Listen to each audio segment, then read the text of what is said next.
Welcome to Job Reinvented Show. Level up your career with confidence. I'm your host, Pantel Kalhor. Episode 9, How to Use Style to Unleash Your Feminine Power with Annie Francesca, Reinvention Stylist. Please subscribe to my YouTube channel and get notification for new interviews and pre-order my book Naturally Conceived through Amazon. Get pregnant by unleashing your reproduction power. Welcome to Job Reinvented Show, and today I have very unique topic to talk about: how we can have more confidence with changing our style. And I have Annie Francesca. She's a reinvention stylist who helps career and business women leverage style to unleash their feminine powers so they can dramatically increase their influence and their income. It looks awesome to me. Yeah, and you look very stylish too. Welcome to my show. Thank you, Pantea. Now, did I pronounce your name properly? Yes. Yeah. Okay. And just you mentioned the dress. I'd love to share how much I paid for it. Can I? Yes, go ahead. It was $10. Wow. Yeah. Yeah, it looks great, and I love red. Most of my dress have red in it. For some reason, I don't know why I like red. Yeah, and I love what you're wearing too. Yeah, thank you so much. All right, tell me about yourself, Francesca. How did you end up to be a stylish, and why do you do this? Yeah, tell me about it. I have quite an unusual story in that I learned fashion, what I do now around fashion actually, in a very unlikely place. And that was from living in a religious cult. And it's a true story. All right. So that took place in the early 1980s at a time when I was married in a long-term marriage. And so it was a period of time in my life that, as you can imagine, had a dramatic impact on me. And it's really where I learned about the rules around showing up, especially for women, showing up in what you wear. And so I came to realize that the patriarchal rules that I was exposed to in a religious commune were no different from the fashion rules of the fashion and beauty industry. Interesting. So, so I came to realize there were two events in my life that greatly impacted me. One was living in a religious commune, and the other was a moment when I was approaching my 50s and I was diagnosed with incurable cancer. And that was a moment where I came to realize that so much of the programming that had been deeply ingrained in me in my younger years was still now affecting me, and it was making it impossible for me to launch my business. And it was also affecting my health. So here I am approaching 50. I'm at an age where there's a whole bunch of thou shalt nots, especially for a woman around fashion. Thou shalt not wear tight things, too low cut, dangly things. As you can appreciate, there's lots of style rules for women in their 50s. So I decided instead to approach fashion, which has always been my love growing up. I decided to approach fashion from a completely different standpoint.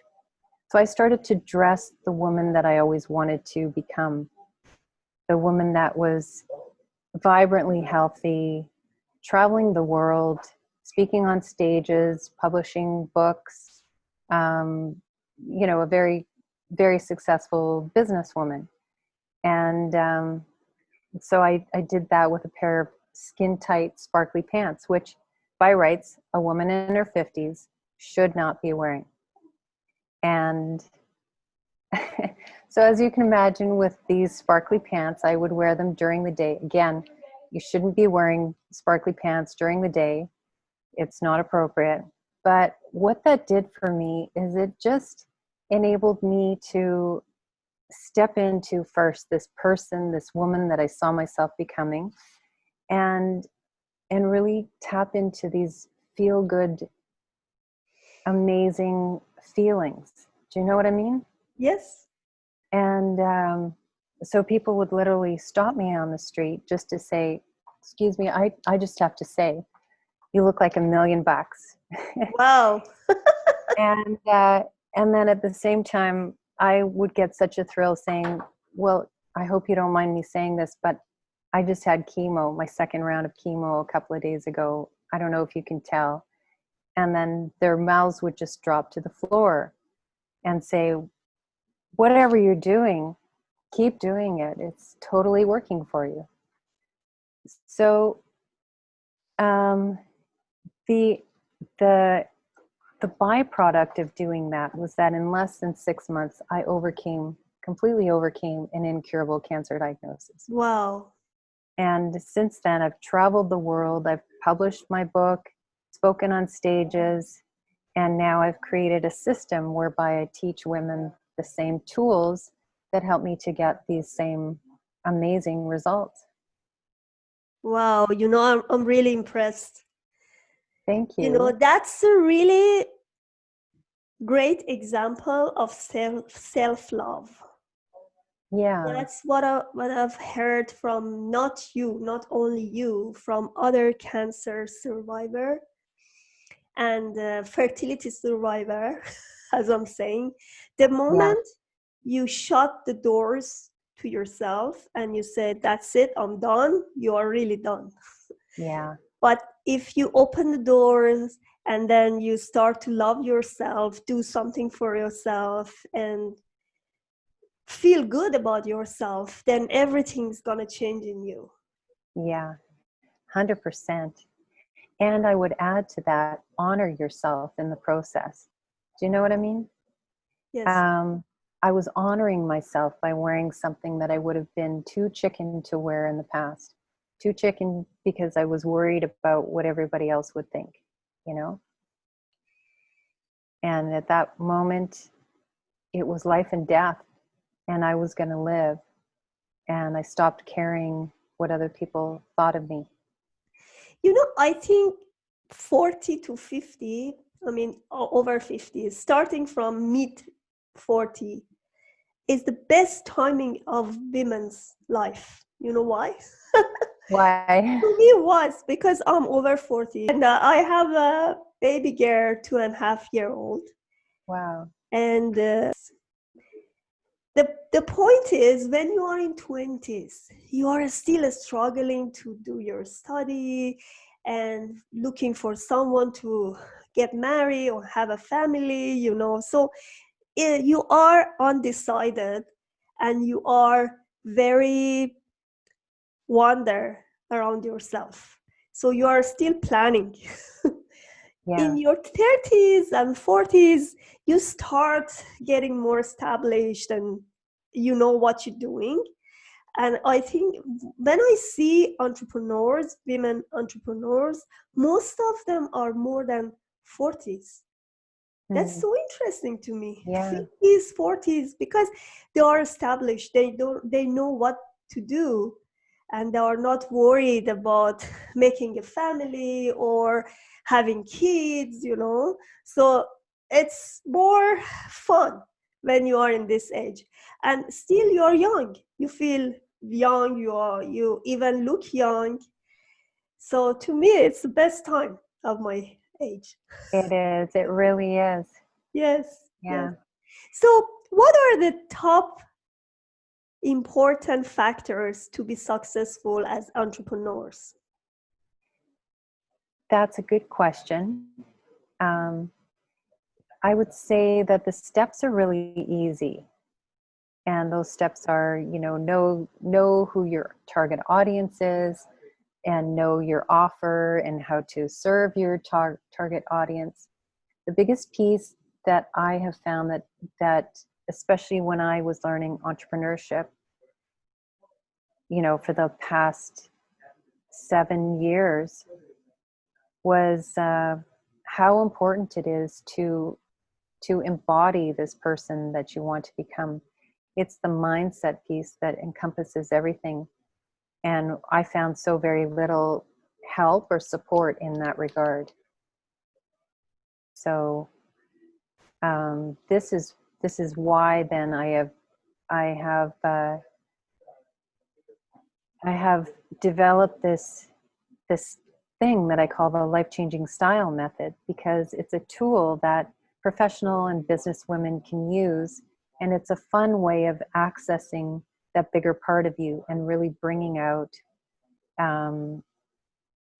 this successful, powerful, wealthy woman that you see yourself becoming, and really stepping into. What are the three top important things? Can you just summarize it? Yeah. So it would be knowing your target audience First. and then knowing your offer Mm-hmm. and how to pitch it around your target audience, and then stepping into that with embodying the person that you need to become to become that business person. Because when you think about it, a lot of business people were in their former lives, the working for the man type of person, right? They had a job, and it's that whole mentality that you need to shift out of to become the business person, right? I like that. Actually, you're right. Because one of the problem educators have, somebody who goes to university, is so difficult to do something else that you have studied for. Yeah. Let's say for me, I've done lots of job transition because I didn't want to stay in one point. So I try to promote myself. But in some point of your life, you just think that I don't want to work with anyone else. I'm going to be my own boss. That's what you do, right? So at that point, you have to have a business mind, as you say, having the audience. And one of the most important thing is you do something that you feel that you're interested in, but you cannot find the audience for it. Yeah. And one of the problem is you try to create a product that there is no use for it. even if you work hard and create that product, but when you don't have those audience, when you cannot create your audience, so there is no use. Nobody can use it. Yeah. And to that end, it's very important to test your product on a group of people to see if first of all, they have a need for it, Mm-hmm. and second of all, to see if they are transformed by it. Which platform do you usually go to? Like social platform? Either LinkedIn. I have used Facebook for a while, but it's predominantly LinkedIn or Instagram. Yeah, Instagram recently, I'm not saying recently, but there are lots of people doing business through Instagram. Oh, Yeah. definitely. So what are the big mistakes that entrepreneurs do? And some of them, they just give up. They don't want go to that route. Yeah, very good question. I think the biggest thing, and this was definitely the biggest mistake that I had made, was staying stuck in an old identity. Staying stuck in the 9-to-5 job personality, and not considering how important it is to become and really embody the type of person that is making six figures, is thinking like a successful person, taking inspired action from a successful person's mindset, these are all very, very important parts of calling in the business that you want and the clients that you want. Yep. Interesting point. Yes, because it's Francesco, it's so difficult, as I'm saying. You work as employee for 20 years, let's say. Yeah. And then you have a paycheck and you feel stable and I have this paycheck. But during this COVID, we see that no, it's not the paycheck. Many people had to leave their job and they have lots of depression and they don't know what to do with their life. That's the purpose of this podcast, to let them that something is not the end of the road. Yeah. Especially for women who have different responsibilities. Let's say some of them, like me, had to quit their job when I was even pregnant with my baby, because I was not sure to go to work and commuting. I said, I'm going to keep the baby after years of struggling. So I had to leave my job, and because I had the passion to do something, I said, okay, I'm going to do it for myself, something for myself. Because this loop is going to be repeating. You go somewhere, especially in Canada, you still live in Canada. You see lots of contract jobs here, especially in IT. The problem is the contract finish and you have to find another contract job. And then the whole story, it doesn't look like life, because you have to just looking, and then finish job, another job. That's a cycle, and it's going to be repeating all the time. And I was so tired of it. Even if the money is good, but it's very temporary, and then you have to look for another one. And the permanent job in Canada, especially the permanent one, it's not the real truth. When you say somebody's permanent, after 3 months, inside the 3 months period, they can let you in or let you go. Even after 3 months, whatever happens to the company, the financial problem or whatever problem, there is no budget for new projects, they let you go. So there is no permanent job, I'm saying. And you cannot just feel secure because you have a permanent job. And that's a lie to me, because in permanent job, they deduct a lots of money for tax. You get 100,000 per year, but this is not 100,000. You only paid 5,000 something per month. Wow. So stupid. Like 5,000 is equal to 60,000 per year. So whole money goes for the tax. So you just see it on your pay slip and you feel happy, but that's not the truth. So that's what I'm saying. It's good for some point. You just say, that's it. I'm going to do something else for my own. And I see women have lots of potentials. They're creative. They have lots of ideas. They have education that they can use it for themselves. And as you do for yourself, what you do is amazing and so unique that you can use your style. And with this style, actually, you can have more confidence. I can see it. Whenever during the COVID, I feel my dress, I have some makeup, I feel good. And here in this office, this is part of my house, but this is my office. I feel so good when I work here. Yeah. Yep. I love that. Well, this is the thing about clothing that we have never been taught, is that you can be different just by stepping into the right clothing. Yeah. Right? Love it. But the fashion industry teaches us that we must follow fashion rules. We must dress in clothes that flatter us, or dress in clothes that flatter our coloring.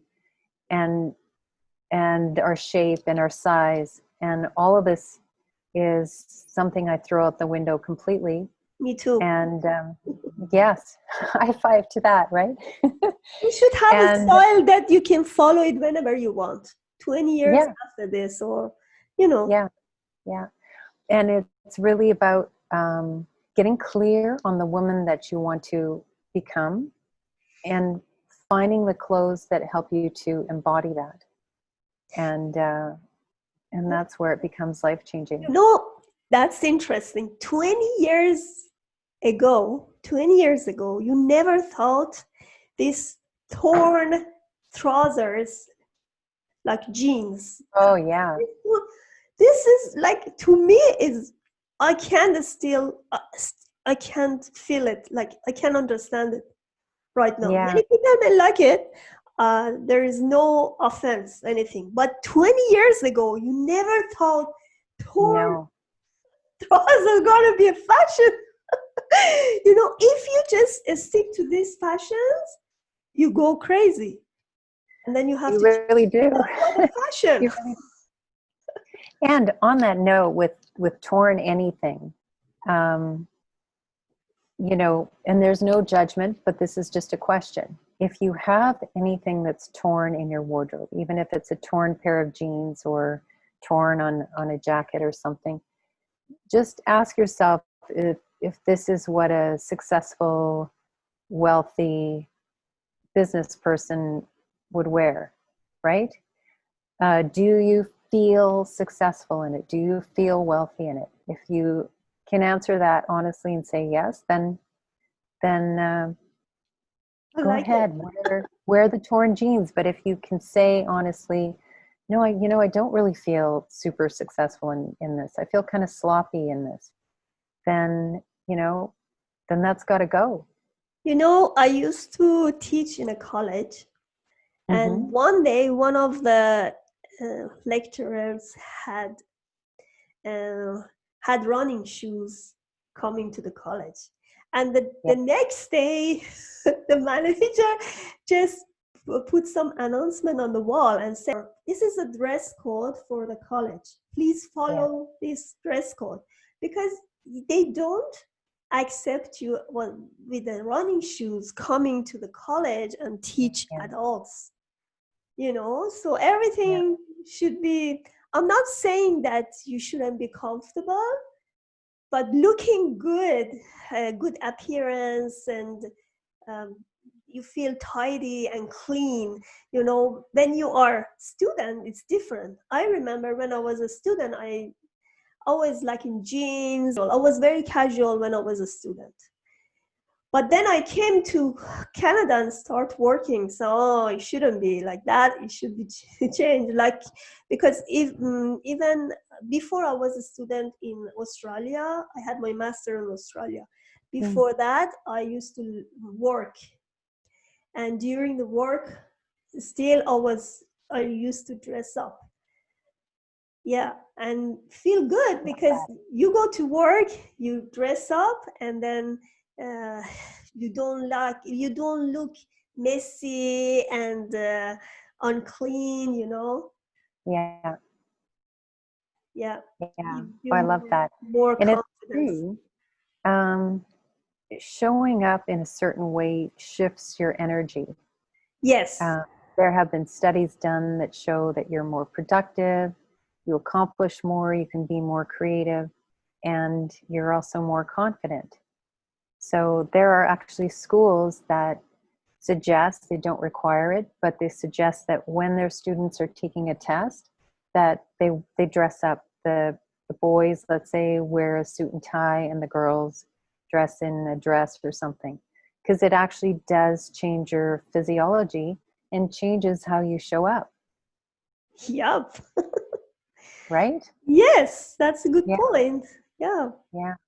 So it's no surprise that celebrities and actresses, actors, people like that, they'll spend a great deal of money on style. It's probably their biggest budget for their career, and we tend to think in North America, especially, that style is just a frivolous thing for women. You know, we think it's just a silly thing. I've bought some more shoes. Like, we tend to make a caricature out of it, Yes. right?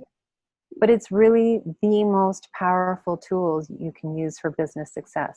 And the first day I went to Australia, the first day for school, I went for shopping, and one of our relatives were there, and he said, "You don't need to dress up. Come on, this is very casual. We go for shopping." I said, "Okay." Yeah. And I came there and said, people have flip-flops. Yeah. And you see, Europe is different. Europe people um, like make more attention to what they dress, and Yeah. they are more into fashions. They change the colors. You know, it for some point it's good to follow fashion, but I think you can define your own fashion to have better feeling, confidence, feel tidy and not messed up. Absolutely. And it's about finding your own authentic style that is in line with your vision for your future and for your business or your career, right? Yes.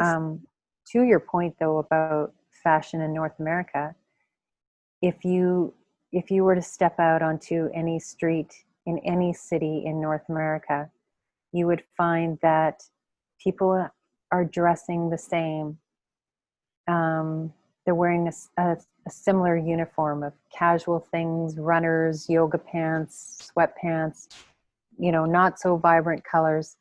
And we have literally been conditioned with this mindset that we must all fit in. We must all, just like that person that said to you, "Oh, don't be so fancy here. You know, we're all being so casual." Who says we need to be casual? Who says we need to fit in with everybody else? Especially in business or your career, if you're going with that mindset of fitting in with everyone else, that's a herd mentality. That is not a successful business mentality. Do you know what I mean? You Yes. don't think in your business, "Oh, I'm just going to do what everybody else. I'm going to look like everybody else and hope to succeed." That's not how you create your business. So why would it be any different with your presentation? Why would you think, "Well, it's just what I'm wearing. It's okay to look like everybody else," right? Yes.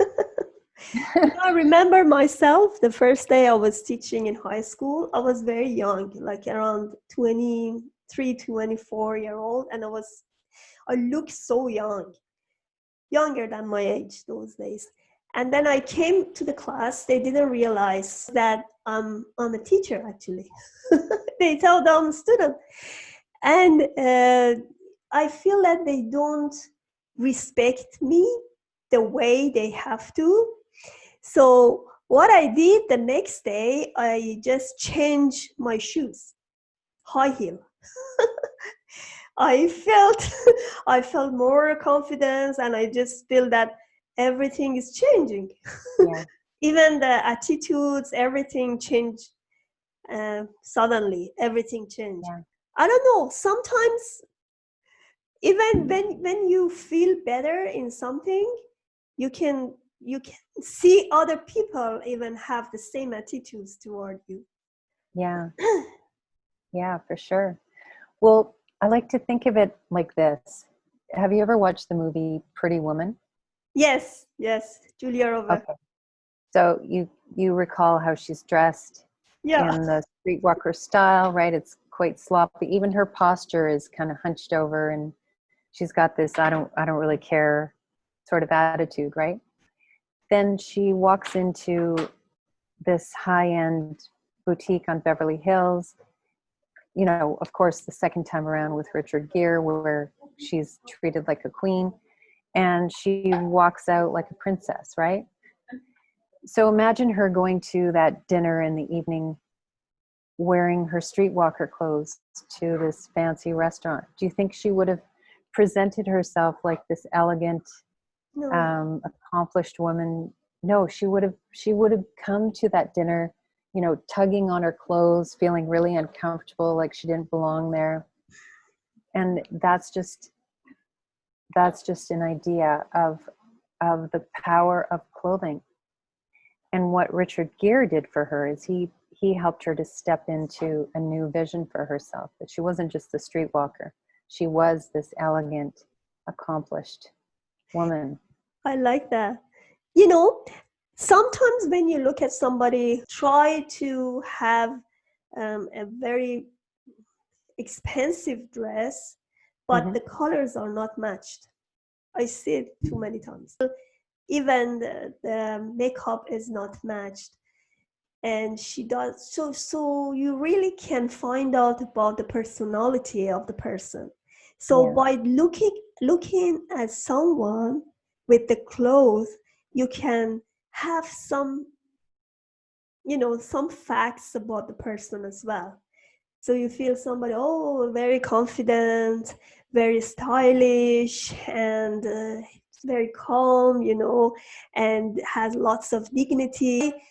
If you don't care about yourself, how do you expect others care about you? That's what I'm talking about, the clothes, right? If you care about yourself and show to others that care and I love myself, then you actually transfer the same idea to other person. Yeah, you absolutely do. Yeah. You do. And I love to share this story if we have time. Yes, go ahead. Of the opposite of what happens, like how clothing is so powerful that it really leaves a lasting impression. And I'll share an opposite example of that. As you know, I was diagnosed with incurable cancer. Well, I had to have a couple of follow-up surgeries, hernia, just some complications with the initial surgery to remove the cancerous tumor.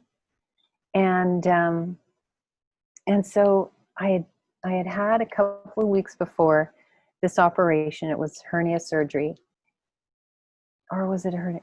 It was it was hernia surgery, and I was just being very careful with my abdominal area, But I made arrangements to go out with a friend, and I was getting all dressed up. I was beautifully dressed, had my hair and makeup done, high heels, those sparkly pants, everything. But I had a complication. I had a bowel obstruction, and I needed to be rushed to the hospital right away. So called my friend and said, something's wrong with my stomach. I just don't, something's seriously wrong. I think I need to call an ambulance.